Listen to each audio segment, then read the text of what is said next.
Proceedings podcast. I'm Bill Hamblet, the editor-in-chief of Proceedings here at the U.S. Naval Institute. Today is Wednesday, the 11th of September, the 23rd anniversary of the very dark day in American history, the terrorist attacks on Washington and New York. I always think of my two colleagues, Darren Pontel and Angie Houts, who worked with me in the Pentagon.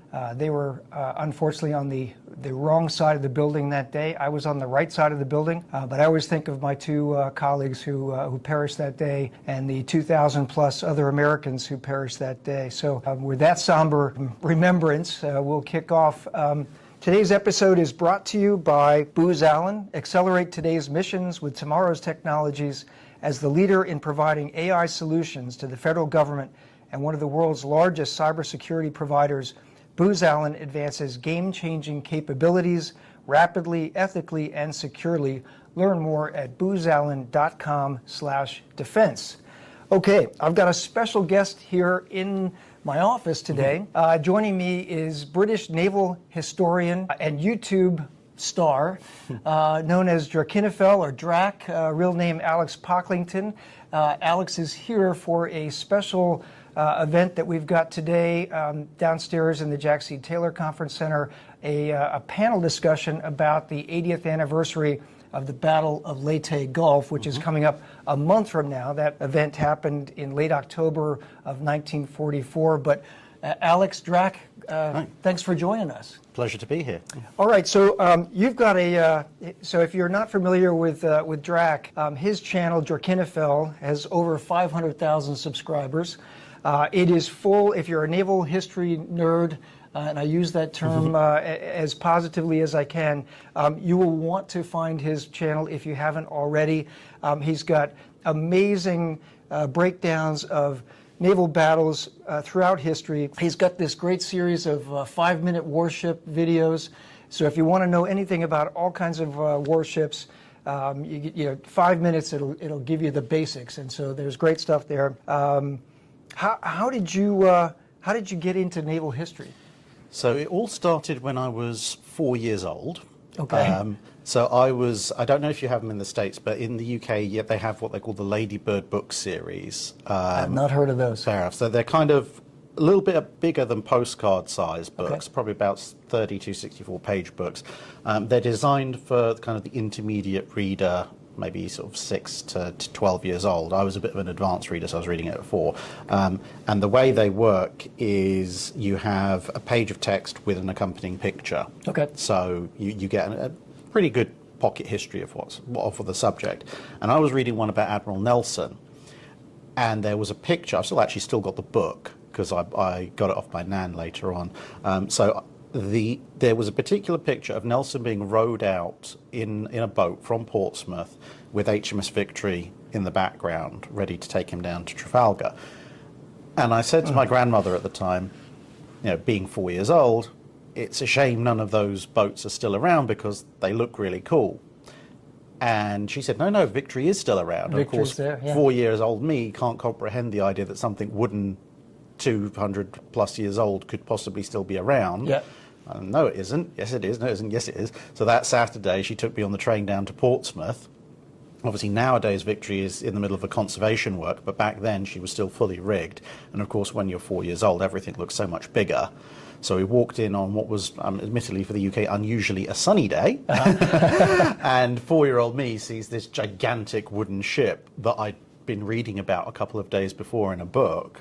And that was it. I was immediately hooked. The fact that there was a massive steel wall of an aircraft carrier 200 yards away didn't really register with me. I remember it there, but it was Victory that took my breath away. That's fantastic. I understand you have some family ties to military service, particularly World War II. Tell that story. Yes. So, thanks to the wonderful way of British record keeping, my dad's ancestors seem to have spent a good chunk of the last 1,000 years in the military in some way, shape or form. So I know of ancestors who are at Culloden, at Agincourt, etc. But in the Second World War, my grandmother and grandfather were a little bit too young, although it didn't mean I got interesting history from my grandmother experiencing the Blitz firsthand and Eagle Day, as the Germans called it. Yeah. My grandfather was born in 1930, so he was 9, although he did almost get wiped out by a Fleet Air Arm training accident when he was 7, 2 years before the war started. That's a whole story to itself, but his older brothers were old enough to serve in the war. Yeah. Yep. Now, my great-grandfather was what you might sometimes call a late casualty of the First World War. He was gassed while he was on duty. He got mentioned in dispatches. Again, there's a whole story there. But the upshot of that was that he lost his sense of smell, which meant that in 1930, a few months before my granddad was born, he went to work on his car in the barn. Something was wrong with it. He couldn't quite work out what, so he had the engine ticking over. The wind blew the door shut, and of course he didn't smell the building fumes, and that was it. But before he died, he made a family rule of, if there is another war, the one thing he didn't want was for everyone to die at once, because he'd seen what happened in the First World War with the PALS battalions and all of this. And he said, okay, if you want to serve, you can't. It's not even a case you can't serve in the same unit. You can't even serve in the same service. So everybody had to sign up for a different service, and whoever signed up for the first service, they got their pick, and then there were 2 left, and then there was 1 left, and that was it. Although paradoxically, and somewhat in keeping with, as far as I can tell, what's happened with family history generally, the ones who went for the most dangerous occupations survived, and the one who went for the safe occupation died within a few months of the war starting. I'm reminded of the USS The Sullivans, which is named for, I think it was 5 brothers who all perished on one destroyer or destroyer escort. On the Juno, off Guadalcanal. Cruiser Juno, right, off Guadalcanal in World War II. And I think there's now a prescription against having too many brothers and sisters serving on a ship together in the U.S. Navy. Yeah, it tells you something about the weird inverse way my family's luck runs. That the one who went up in bombers did 2 full tours, not a scratch. The one who went charging around in the desert in a car that questionably had rifle-proof plate up against the Afrika Korps, not a scratch. The one who decided to hide behind 13 inches of plate steel ended up on Royal Oak. And that was that. Yay. Talk about how you got started with YouTube, and where did the handle Drachinifel come from? Okay, so I got started doing naval history on YouTube because I was commuting for my day job, and if anyone's been on UK commuter trains, it's standing room only. And the tube. So I couldn't read books, which was my normal thing I would do. So I thought, well, I've got one unlimited data contract, I'll listen to YouTube, and of course gravitate towards what's naval history content like on YouTube. And at the time that I started the channel, I found that channels that were uploading regularly generally were fairly low quality in terms of their history, and the channels that did do naval history well uploaded relatively infrequently, maybe because it was just part of their overall military history focus. And of course, if you're stuck on the tube and the trains for an hour and a half to 3 hours a day, someone who uploads once every 3 weeks isn't really going to keep you occupied. Right. And eventually I got so annoyed with the situation, I decided I'm just going to have to do it myself. And that was pretty much the start of it. I started off writing an outline of the 5-minute guides in my lunch breaks at work, and then I'd go home and revise it and record it in the evening. That's how it all started out. As far as the name Drachinifel, the very short version of it is I'm half Bolivian. Okay. When I was a kid, teenager, we went to Bolivia, and we came across a small colony of German Mennonites who'd lived there for about 2 centuries. But of course, being the wonderful way of Europeans, we show up to places and we go, we will not call this after the native name. We will call this new insert name of thing we know from the old country. And they happened to have been from the area of the Drachinifels mountains in Germany. So the Andes became Neue Drachinifel. And then it turns out if you live for 200 odd years in a small community where you're the only people who speak German, you get a bit of linguistic drift. So Drachinifel eventually became Drachinifel. Teenage me went, in the early days of the internet, went, I bet you that word's not on the internet, considering they don't use it, and Bolivia didn't have the internet at that point. So I then used it as a unique username, so I didn't have to remember different usernames for different accounts. Brilliant, yeah. So that became my YouTube username. And then when I decided I'm going to do naval history on YouTube, I already had the YouTube account. And so I thought, oh, I'll just keep that name then. Yeah. Talk about your schedule for your show, because there's certain things you do on Wednesdays, and I think it's like a Friday, Saturday, or but you post three things at least a week, 3 to 4 times a week, yeah. So on Saturdays you have the original 5-minute guides. That's kind of how the channel started, which, as you mentioned earlier, it's a 5-ish minute, either a potted history of a class of ship or a specific ship within a class. And the idea of that was essentially, are people going to be interested in naval history? Maybe, maybe not. If they aren't interested or they don't know they're interested yet, they're not going to sit down and listen to half an hour or an hour. They might sit down and listen to 5 minutes. And that might then be the hook that gets them in. So that was the start. Then I started wanting to cover topics that take more than 5 minutes. So then I started doing the Wednesday videos. And those can be 20 minutes, half hour, 40 minutes, hour plus. It just depends on what the subject is, etc. So that's kind of the long form stuff for people who are more interested. And then on Sundays, there's the dry dock, which is essentially an hour-long Q&A, unless it's the end of the month, in which case it's the Patreon Q&A, which can be anything from 4 to 6 hours, depending on how many questions they've asked. 4 to 6 hours. So that's the regular scheduled stuff. And then usually about twice a month, I'll do what I call a Fun Friday, which will either be a naval adjacent topic, or it will be a kind of almost an extended dry dock, but for a single question, where someone's asked a particular question about, like, why this or what that, or something like that.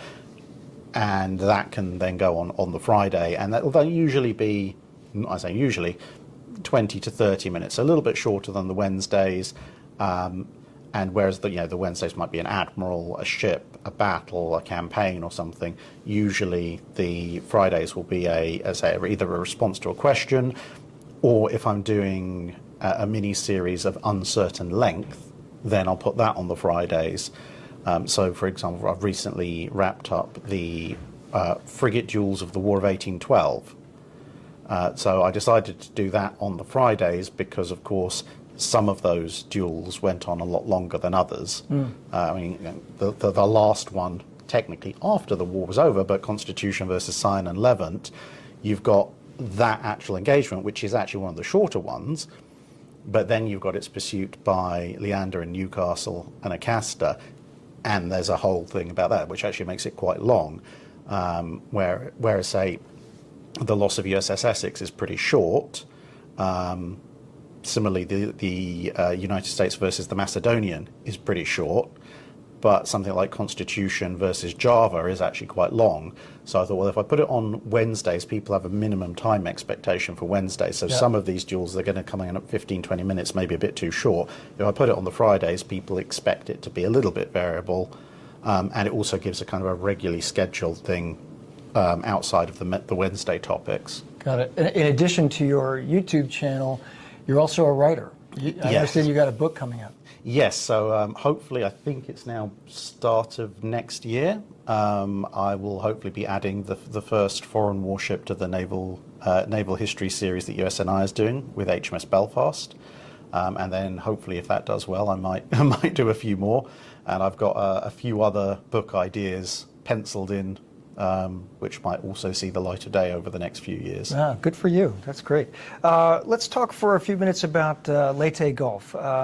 So first, we know at the end of World War II, 1944, the Japanese, Imperial Japanese Navy was still, I wouldn't say intact, but there was a large enough battle fleet or battle fleets.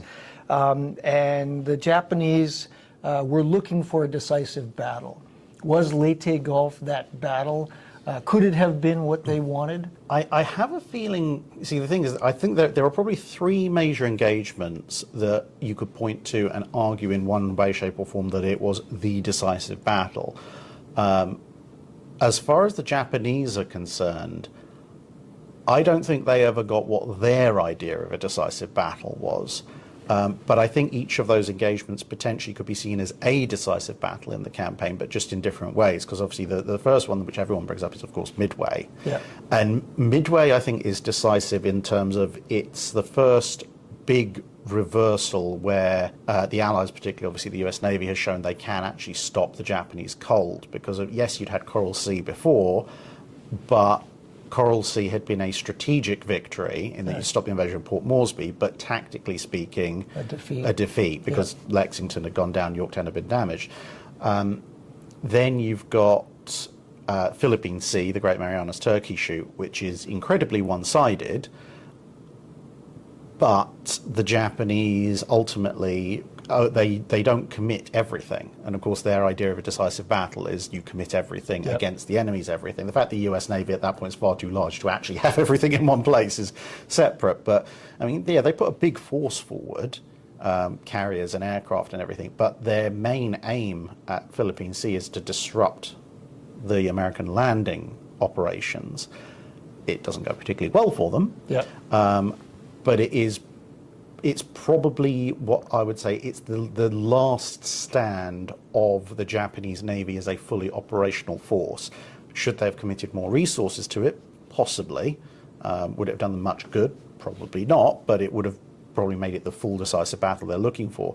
Leyte is an interesting one, at least to me. I mean, and obviously there's a lot of mileage on this, but to me, Leyte is, in terms of proportion of forces surged and types of forces surged, it's definitely their decisive battle, but it's also absolutely not the battle they want to fight. Because their decisive battle is, of course, to take on the enemy main fleet and destroy it.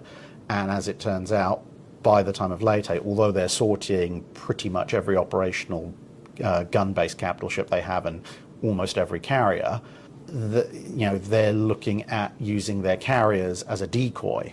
So they're no longer seeking to decisively engage, or this time Admiral Halsey's forces.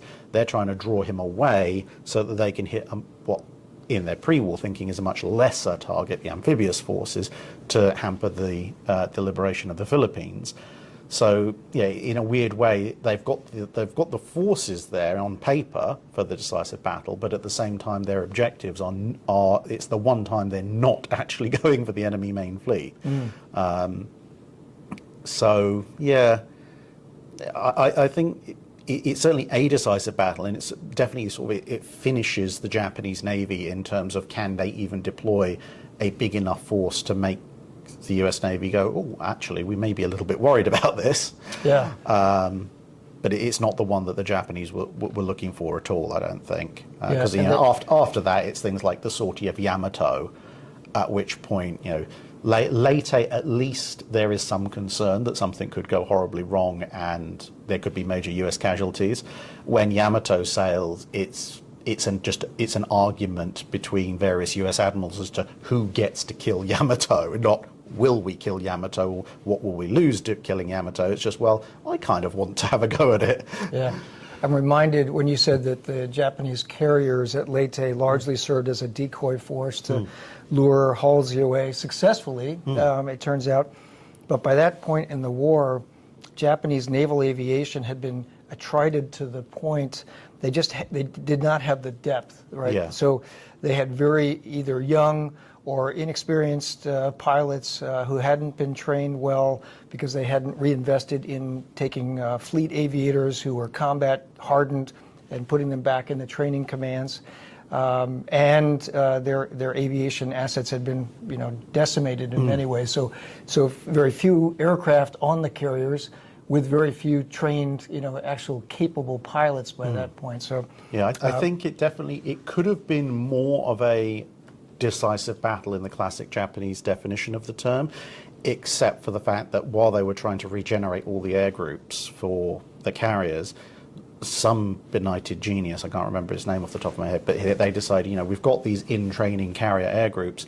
I know, let's go and send them all off to defend Formosa, which is now obviously Taiwan. Right. And it turns out if you send a bunch of half-trained carrier pilots to defend Formosa, which ultimately really isn't all that much of a strategic target for anybody at that stage of the war, they just get cut to pieces by US carrier pilots, at which point You've got the dual problems, as you said, of the fact that the pilots they've got left are both very few and horrifically inexperienced, whereas if they decided, well, you know what, Formosa's pretty much a lost cause one way or the other, then even if the carriers are still a decoy force, because you would still be talking about fairly green pilots, you would at least have the numbers, and they would technically at least have been mostly halfway trained, which it's not going to save them, but they might put up a little bit more of a showing than, here is a big flat top target, please sink me. Yeah, interesting. So what are your thoughts on the separate and uncoordinated chains of command at Leyte, right? So you had Halsey, Third Fleet, operating under Nimitz, Nimitz's command, and then you had Kincaid's 7th Fleet, the landing force largely, falling under MacArthur. And there's historic friction between Nimitz and MacArthur. So you have this bifurcated chain of command. Could that have been disastrous? Potentially, yes. I mean, regular viewers of my channel will know I am not the world's biggest MacArthur fan, because most of the history of the Pacific War up until the invasion of the Philippines is pretty much MacArthur going, I want to do this, and everybody else going, no. I mean, right even before the Guadalcanal campaign, he wanted to take what was at that point a very nascent U.S. amphibious force and hurl it at Rabaul, which would have gone disastrously. Right. I mean, in some ways, you can almost thank the Japanese for preserving the U.S. amphibious forces, because then they went and started on Guadalcanal, which gave everyone an excuse for, let's go and maybe not fight the giant fortified Japanese naval base. Rabaul, yeah. Yeah. And, by the time you get to the Philippines, I mean, there's this whole MacArthur thing saying he will return, and now he's returning, and he's driven this really hard, and he's forced the separation of the Pacific into multiple commands, and now they're converging. And that, as you say, you've got this situation. So I think perhaps without MacArthur's determination, he was going to go for the Philippines no matter what. Leyte is an interesting one, at least to me. I mean, and obviously there's a lot of mileage on this, but to me, Leyte is, in terms of proportion of forces surged and types of forces surged, it's definitely their decisive battle, but it's also absolutely not the battle they want to fight, because their decisive battle is, of course, to take on the enemy main fleet and destroy it. And as it turns out, by the time of Leyte, although they're sorting pretty much every operational gun-based capital ship they have and almost every carrier, and also perhaps just without MacArthur generally, perhaps with a general who's a little bit more tractable about appreciating that, yes, the Pacific is mostly water, therefore it's more of a Navy operation in terms of overall command and logistics. You could have had a unified command structure, which might have smoothed a few things out here and there. With that said, at the same time, you've also got to bear in mind that at this stage, the US Navy is so much of a juggernaut. It's got so many ships in it. You kind of have to question at some point of, could you actually have a fully unified command structure over an operation that large? Because you think about the sheer distance between Kincaid and Halsey, and with all the 3 Taffy forces in between, Halsey's got to sort out, he's got his carriers and he's got Admiral Lee's battleships, which are very different striking forces. How do you coordinate all of that? Because obviously the traditional idea of an admiral leads his fleet, but when his fleet is made up of an amphibious group, a shore bombardment group, a surface action group, a fast carrier group, and a slow carrier group, if we're being very broad, can you really find an admiral who has the expertise in all of those fields?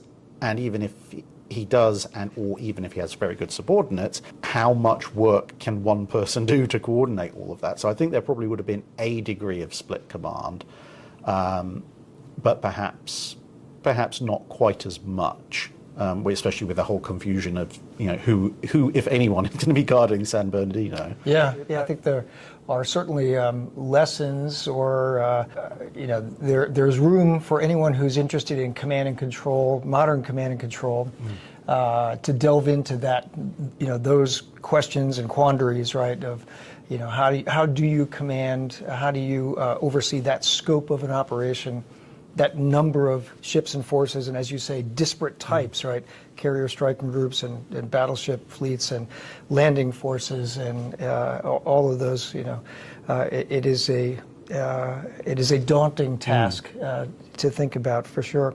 Lots been written about, where in the world is Halsey's task force. And Halsey, as you said earlier, he took the bait that the Japanese wanted him to follow their task force up north off of Luzon, right? So talk a little bit about that Halsey makes that decision to try to fight the Japanese off Luzon rather than move south. There's a main fight raging off of Samar. What would have happened if it had not been for the tenacity, the courage of the destroyers, the destroyer escorts of Taffy 3 off Samar? So it's an interesting one because obviously when you look at World War II, everybody's got fast battleships. They are the pinnacle of, if you like, the last generation of naval thinking, because as we know, carriers are gradually coming in to their own. But when you look through World War II, the biggest battleship engagements are actually still relatively small. Maybe a couple of ships aside, if that. This potentially could have been the single largest battleship engagement of the Second World War by a very, very long shot.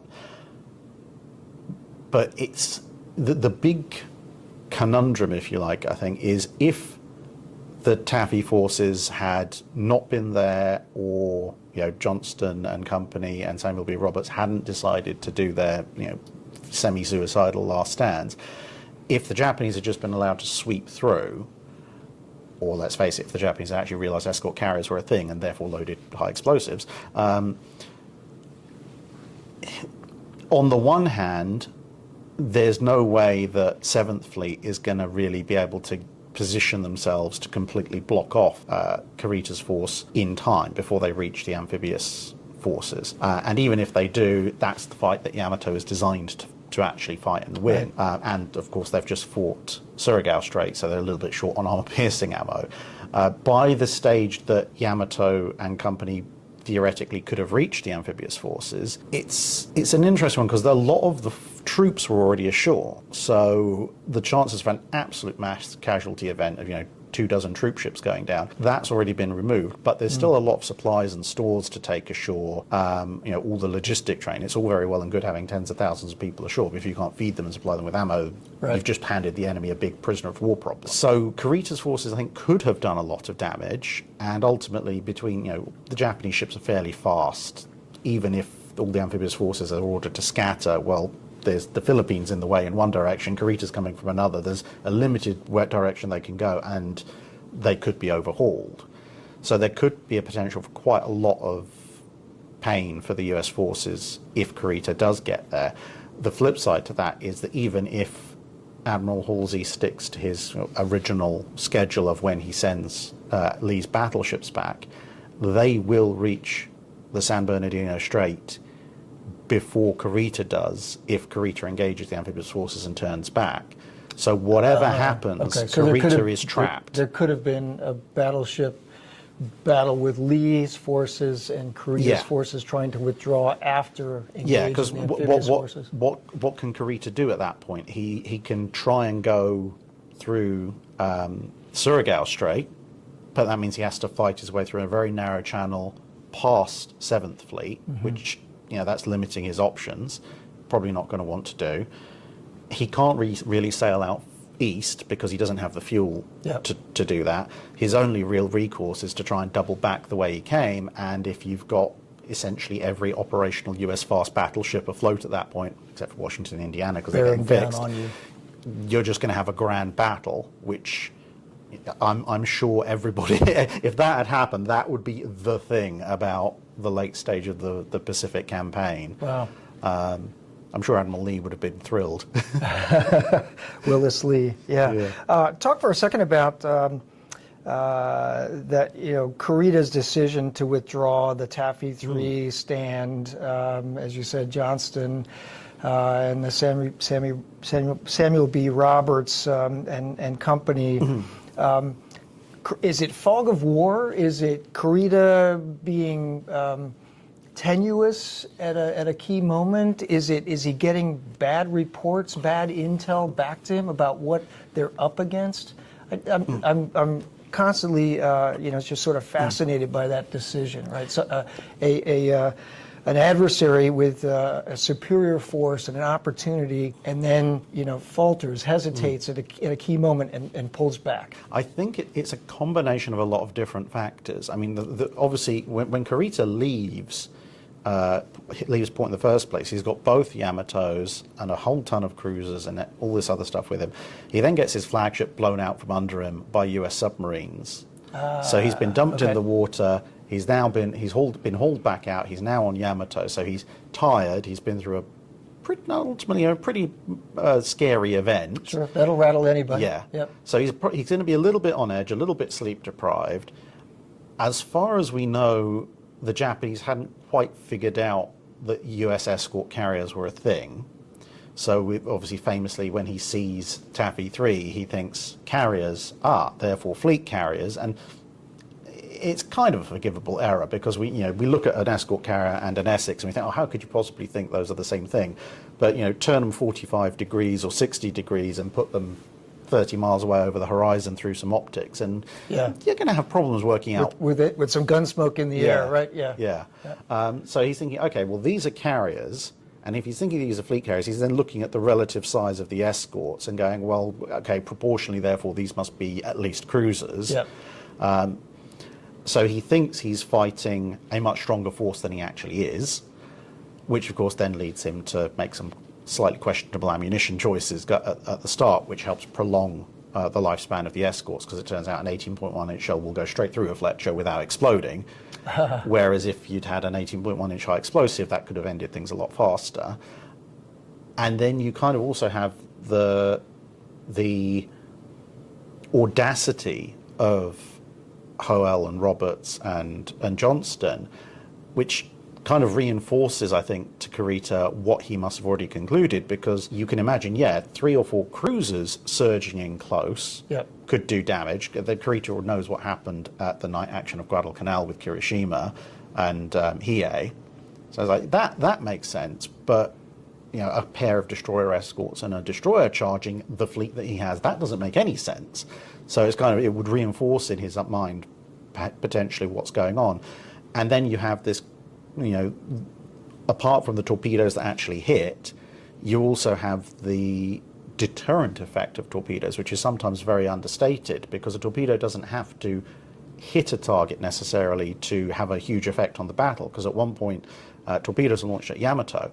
Yamato isn't hit by them, but she turns away, and because of the relative speed of the torpedo and the speed of Yamato, they're kind of both sailing away for an extended period of time until the torpedo runs out and Yamato can turn back. And that changes the geometry and the timing of things. Yeah, because now Yamato's gone in the wrong direction for a long period of time, and now she's got to make up all of that time and distance just to get back to where she was. And of course, the action is then fragmenting as other ships are being hit by torpedoes.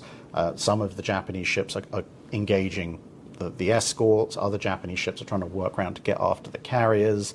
And then as Taffy 3 draws away and the distress calls are obviously reaching Taffy 2 and Taffy 1, you've got various aircraft starting to buzz in. And so you've got escalating air attacks.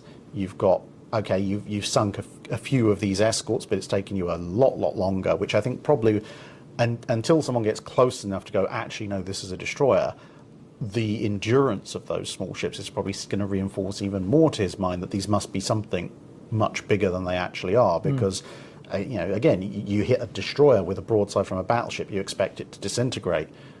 In this case, they hit a destroyer with several broadsides from battleships and battlecruisers, and it was still there, so clearly it cannot be a destroyer, because that wouldn't happen. Fascinating.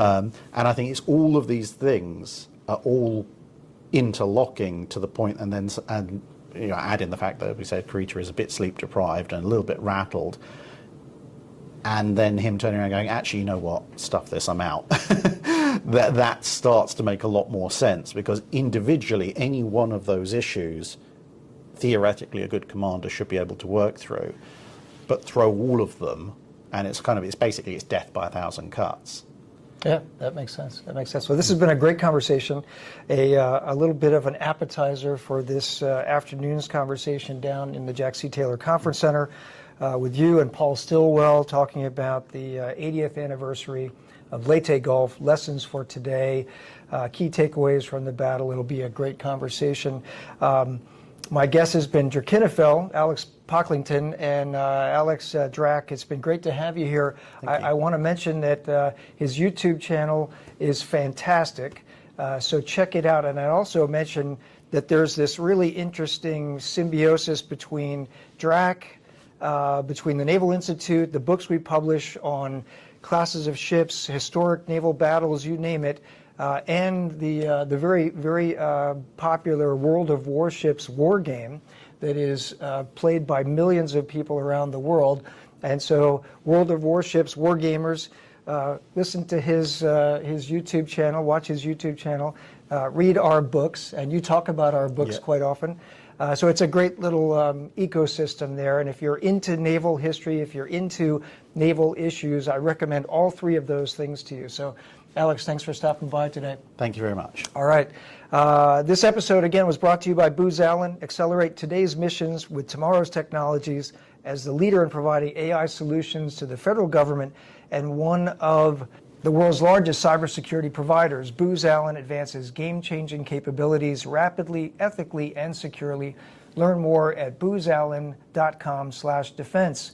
If you're a member of the Naval Institute, thank you. Your support is important to everything we do. If you're not a member, please consider becoming one today by going to usni.org/join. And until next episode, remember, victory begins at the Naval Institute.